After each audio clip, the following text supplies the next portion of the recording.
Hi everybody, I'm Hayden Crawford and I'm a wellness coach and spiritual teacher specialising in colour therapy. Here is your colour numerology forecast for the week commencing the 21st to the 27th of September 2020.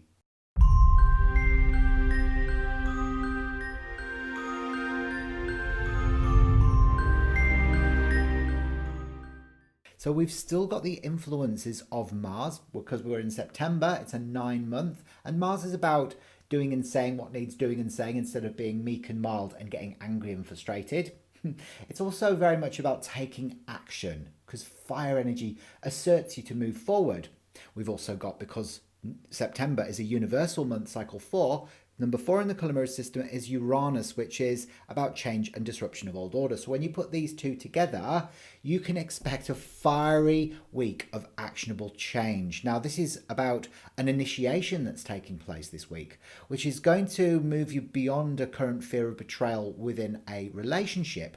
And it's actually going to turn out very, very positively in the end. So let me talk you through how it's going to manifest during the week ahead. First of all, on Monday the 21st, what we can see is the key bottle arrives. Now, the key in the colour mirrors system is all about you stepping into your authentic power and wisdom. So moving beyond fear and ego and learning to truly start to manifest all of that your heart desires. So really it's about you finding your inner alchemist, where you recognise that actually you've got the power and you've always had the power all along to be able to create exactly what you're looking for.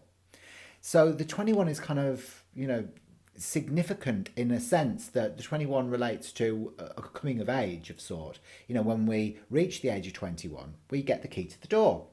So we start being fully responsible for everything that we manifest. So the beginning of the week on the 21st is going to start off in a really positive, joyful manner, where you're actually going to be able to leave a few of your fears behind after the transformations and the resurrection that's taken place just the weekend before.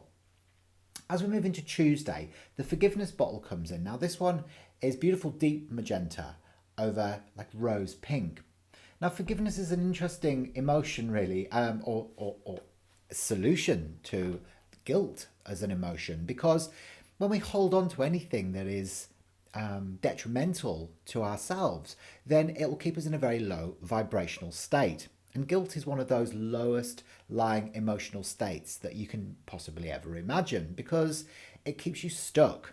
And actually it's based around a misconception as well. So guilt is probably the biggest misunderstanding of all, because if we live in a perfect universe, we live in a perfect world, although it's perfectly imperfect sometimes, we can't exist outside of the divine. We can't exist as a soul outside of divine perfection. So let go of the guilt.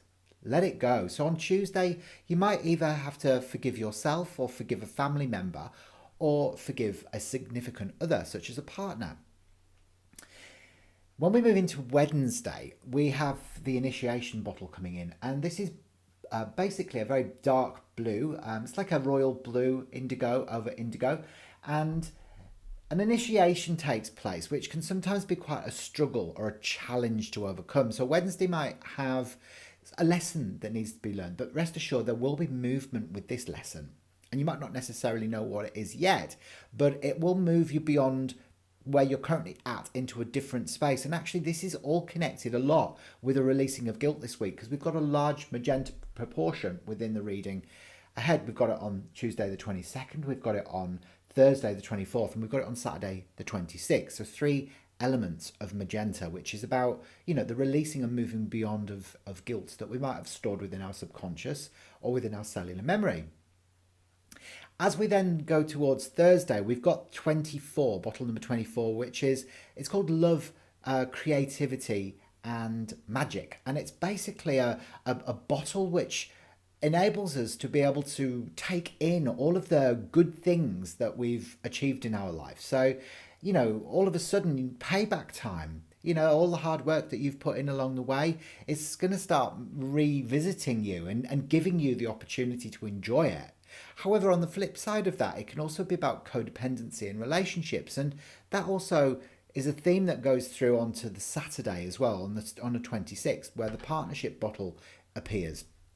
Now, when we ever see a red and an olive green or a green and red combination, there's always that sort of disconnect from self, because magenta represents divine God and olive Mother Earth. So the divine Father and Mother Earth. So the two seem separate in these two bottles. It's almost like saying, well, you haven't got all that within yourself, so you need to find it within somebody else, which isn't the truth, because you are already perfect, you are divine, you've got everything that you need. So this might be coming up for you this week, where you start to question a little bit, you know, why am I holding on to certain relationships, and do I fear betrayal within those relationships? And actually, communication is going to be the key in all of this, because remember, the fiery energy of Mars and the change of Uranus, which kind of underlights the whole of the week's events. So on Friday, we have the 25 bottle, which is called Trust, which is beautiful turquoise over yellow. Now, this one is really about where you might fear betrayal in a relationship, or where you might be feeling guilty because you've betrayed somebody as well. So it kind of brings up all of those emotions of I fear trust. And it can knock on into significant explosions within arguments or discussions, because remember, fiery Mars is there that's underneath all of this, and some changes that might create new beginnings as well, because Uranus is the planet of the future, and it wants to clear away anything that no longer serves it to pave the way for a bright and happy future, like the golden age of Aquarius. So Sunday, things start calming down a little bit, and the harvest bottle comes in, number 27. So the 27th is about bliss and enlightenment fundamentally, but it's about also reaping the rewards of all of the seeds that you've sown along the way. So it's a time of peace and plenty. So the initiation that you're going to go through this week is going to be really, you know, sort of dredging up things that have maybe been hidden for quite a long time within you, that need to be brought up to the surface, to the light of day, so that they can be released through the realms of your heart. And all of this really is going to, you know, it's kind of boundaried by this amazing golden energy of authentic power and wisdom, and you starting to become the power in your own life and less reliant on anything or anyone else. Well, hopefully that's made sense for you this week, and it's resonated with you on some level. I'm sure that you have got exactly what you need to be able to navigate the week ahead with a lot of ease and grace. So just rely on yourself, and don't be fazed by this whole Mars retrograde, which, you know, does seem quite daunting. I'd also like you to please subscribe to the Numerologist channel and click the bell for future notifications. Then head down into the links and click the link to get your free video numerology report, which will unlock the secrets of your unique personality code. I'll be back next week, so I'll see you